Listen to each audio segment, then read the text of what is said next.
Hi, I'm Joan Newcomb, and today's Weekly Musings is Holding Conflicting Viewpoints. I'm doing a series of weekly musings, and I'm using posts from my blog, Adventures in Density and Effort, as inspiration. Now, I wrote these a long time ago, and the world has completely changed since then. However, I'm finding this information is still current and evergreen. So when I come to the end, I will summarize the topic based on everything that's going on in the world today, and also have some special offers, so stay tuned to the very end to see what they are. Holding Conflicting Viewpoints. Just want to let you know that I wrote this in January of 2015. So back then I had read an account discussing the issues of Black Lives Matter, specifically Michael Brown's killing in Ferguson and Eric Garner in Staten Island, both by police. It was someone trying to remain neutral. The author was a conservative trying to have a balanced viewpoint, but ended up lessening the accusations of police brutality by glossing over the facts in both cases, wanting to typify them as resisting arrest, which neither of them were. It was a feeble attempt at best, and missing the growing list of examples of people of color being murdered in the U.S. by police when white people are not, under identical circumstances. I'm not a conservative, so I'm not even going to pretend to be neutral. However, my main message to everyone is that we are consciousness expressing ourselves through physical form, and I'm going to try to give that a bigger perspective. Here's another example. Bill Cosby, comedian, archetypical sitcom dad, and Jello pudding pop, has been accused as a rapist. It's actually gone on for several decades, but now many women are coming out with their story. And recently his wife and one of his daughters have also gone public to say he was a wonderful father and husband. The women coming forward have much to lose. None would willingly make up a story of being assaulted just for publicity. It's a genuine conundrum for people who knew him personally as a warm and wonderful guy to have this side be revealed. So here's the middle perspective of both situations. There is still prejudice and fear against Black people, and specifically Black men in this country. There are countless examples of police using excessive force. And actually, that's about as far as I can go with the middle viewpoint. I think the police shoot to kill unnecessarily, and this opens up a hornet's nest about gun control. And for Bill Cosby, his friends, wife, and at least one daughter genuinely experience him as the same as his public persona. Abusers have a shadow side, and in this case, it has come to light. In the middle perspective, I don't have any answers. It's painful and puzzling to deal with people who are wonderful on one hand, for example, the police who helped out in the Twin Towers on September 11th, and horrible on the others, for example, the cops who shot a 12-year-old with a BB gun, or people who are abusers and whose behaviors have modified, but have never acknowledged or apologized for their acts. So now for the bigger perspective of consciousness. As consciousness, we are joyous, unlimited, all-knowing, expansive, and unity. We created this physical realm as a full immersion 3D game for experiencing the opposite of who we really are. This world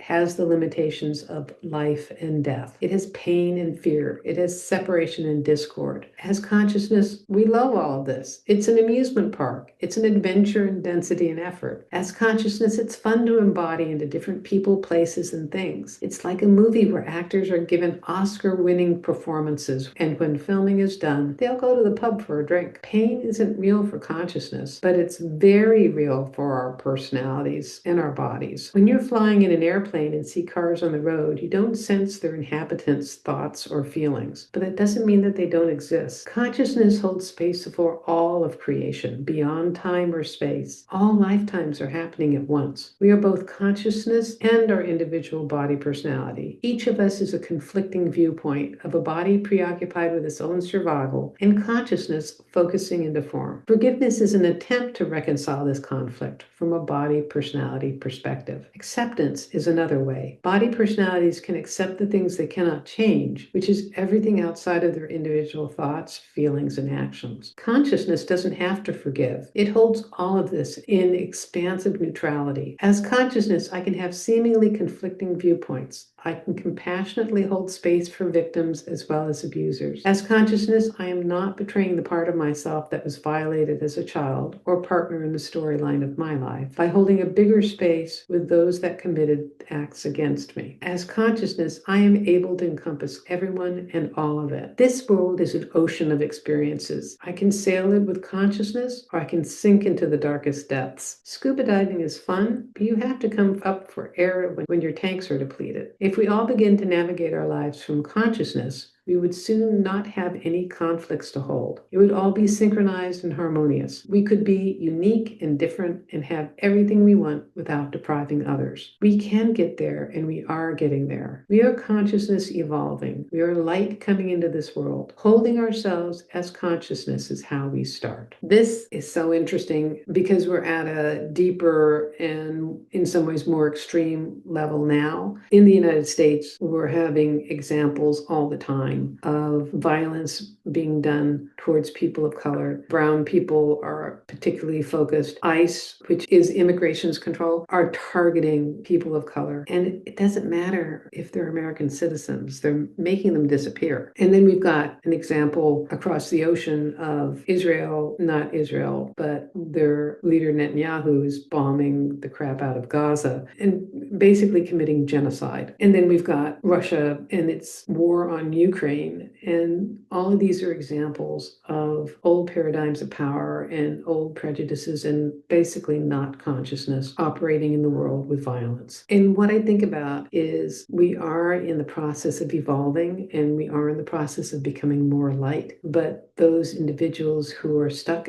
in the old paradigm of power are trying to desperately drag us all back into the dark ages, which isn't working because their paradigms of power are disintegrating and it is going to end. Authoritarian dictatorships don't last, though some do go on for a while. And I know for the United States, it's not going to last because we have too many checks and balances. This administration has actually lost, I think it's like 90% of their lawsuits, and it's getting more ridiculous every day. But the thing that is really brings up a lot of emotion is how many people have died because of this administration's actions. And if I stop myself there, I realize from consciousness that death is actually a really pleasant thing, and it's really just painful for those of us that are remaining in our alive bodies. It is a huge dilemma. Very intense things are going on and have been going on since before 2015. How to navigate through it, not to disconnect from it, not to spiritually bypass it, but how to help ourselves navigate through this with more compassion, grace, and with the energy to help others as opposed to implode from all of this strain and stress is to navigate as consciousness. And I have some techniques. I'm going to jump into this part early. I have some techniques below on that. There's a free sample of one of my consciousness techniques, which is the skybox technique, and it helps you lift up to a higher perspective. It's a drone's eye view of your life and what's going on in the world, and will give you a lot of insights on how to navigate. If you've had experiences like this and you do have a higher spiritual experience of it, please leave me a comment below. I'd love to read your comments. And if you like these videos, please share them with your family and friends and on your social media. And please click the thumbs up button, the heart button, like or subscribe. And that way you're telling the algorithm to get this out far and wide and out to someone who really needs to see this information. And if you want to learn how to do this for yourself, click on my self-study course below. It'll teach you ways to navigate as consciousness. And if you want to know more, my website is joan-newcomb.com. So go to my website, joan-newcomb.com, and I'll see you next week in another Weekly Musings.